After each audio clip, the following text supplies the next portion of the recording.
Okay ji, this is part 3 of cash flow statement. Summary के तौर पे जिसे कहते हैं ना, it's a guideline just to revise what has happened so far. तो अगर हम लोग सिर्फ जो कैश फ्लो स्टेटमेंट बनाएंगे इनडायरेक्ट मेथड से बनाएंगे। इनडायरेक्ट मेथड जो स्टार्ट होता है नेट इनकम में, हर वो खर्चा इसमें ऐड होता है जो नॉन कैश होता है, हर वो इनकम इसमें से माइनस होती है जो नॉन कैश होती है। सबसे पहला काम क्या है, हम लोग इसमें ऐड करते हैं डेप्रिसिएशन और एमोटाइजेशन चार्जेस, क्योंकि ये दोनों नॉन कैश होते हैं। तो अगर आपको इनका कॉन्सेप्ट बैकग्राउंड नहीं पता, तो हमने कहा है हर वो एक्सपेंस जो नॉन कैश होगा वो ऐड होगा, हर वो इनकम जो नॉन कैश होगी वो सब्ट्रैक्ट होगी। तो just start by adding depreciation and amortisation expense. ठीक हो गया। दूसरी स्टेटमेंट क्या है, गेन्स और लॉसेस। गेन्स और लॉसेस जो होते हैं वो एसेट्स के ऊपर होते हैं, और एसेट्स की जो बात होती है वो सीएफआई में हो रही होगी। तो गेन्स और लॉसेस को भी हमने रिमूव करना है अपने ऑपरेशंस में से। कैसे रिमूव करना है, अगर तो आपको गेन हुआ है तो उसको माइनस कर दें, और अगर आपको कोई लॉस हुआ है तो उसको ऐड कर दें। तो let's just keep it simple, ताकि हम लोग इसको एग्जैक्टली पता चल सके कि हम लोग क्या करें। थर्ड चीज क्या है कि हमें कैसे पता चलेगा कौन सा एक्सपेंस कैश है या कौन सा जो है वो नॉन कैश है। तो एक सिंपल सी एग्जांपल से लेकर चलते हैं। अगर तो एक्सपेंस हुआ है और वो पे हो गया है, तो कहानी क्लियर है। अगर वो एक्सपेंस है और वो पार्शली पेड है, तो बकाया अमाउंट क्या होगी, कंपनी के ऊपर क्या होगी, उसकी लाइबिलिटी होगी। और लाइबिलिटी इस कंपनी में कहाँ शो होती है, बैलेंस शीट के अंदर। तो जैसे वेज एक्सपेंस है, अगर 1,000 का वेज एक्सपेंस था तो 500 पे हुआ, तो बाकी 500 क्या होगी, आपकी करंट लाइबिलिटी होगी। तो इसीलिए हमने कहा था जब हम कैश फ्लो फ्रॉम ऑपरेशंस बना रहे होंगे तो उसमें हम तीन चीजें चेक करेंगे। इनकम स्टेटमेंट जहां पे ये एक्सपेंस रिकॉर्डेड है, फिर उनका करंट एसेट और करंट लाइबिलिटी सेक्शन, कि अगर वो ड्यू है, आउटस्टैंडिंग है, तो कहाँ पे शो हो रहा होगा, करंट लाइबिलिटी सेक्शन के अंदर। तो हम ये तीनों सेक्शंस चेक करेंगे कैश फ्लो फ्रॉम ऑपरेशंस के अंदर। एक सिंपल स्टेटमेंट अगर जैसे कहेंगे इन सिंपलेस्ट फॉर्मेट ये प्रिपेयर्ड है, मैं आपके साथ साथ डिस्कस कर लेता हूँ। स्टार्ट हो रहा है प्रॉफिट बिफोर टैक्स से, ठीक है।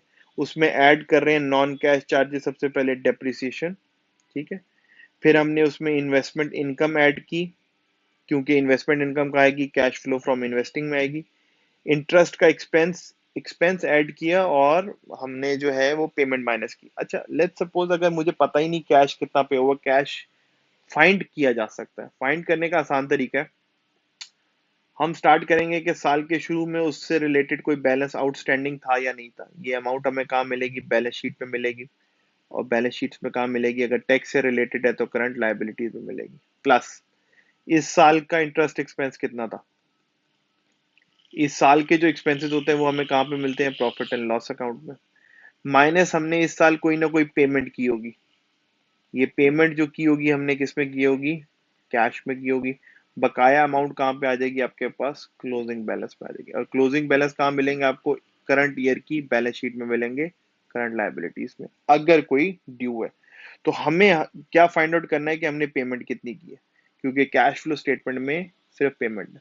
अच्छा, अब यही स्टेटमेंट टैक्स के लिए भी चल सकती है। अगर पिछले साल का कोई टैक्स आउटस्टैंडिंग था तो उसमें क्या होगा, ओपनिंग बैलेंस होगा, वो भी कहाँ होगा, बैलेंस शीट में होगा, वो भी कहाँ होगा, करंट लाइबिलिटी में होगा।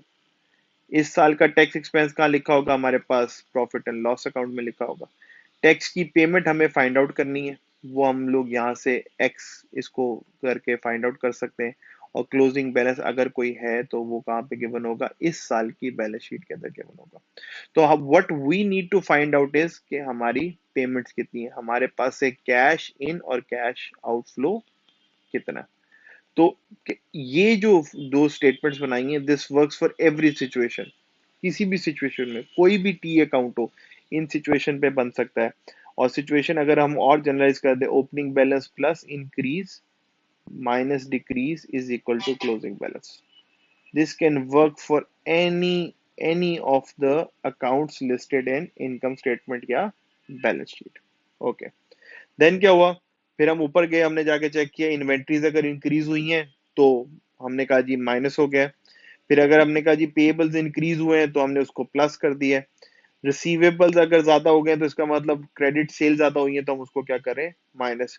तो ये डिसाइड करेगा इंक्रीज है या डिक्रीज है। इसके लिए हमने क्या फॉर्मूला बनाया था, अगर करंट एसेट का कोई आइटम है और वो इंक्रीज हो रहा है तो वो माइनस, अगर करंट लाइबिलिटी का कोई आइटम है इंक्रीज हो रहा है तो वो क्या हो जाएगा, प्लस।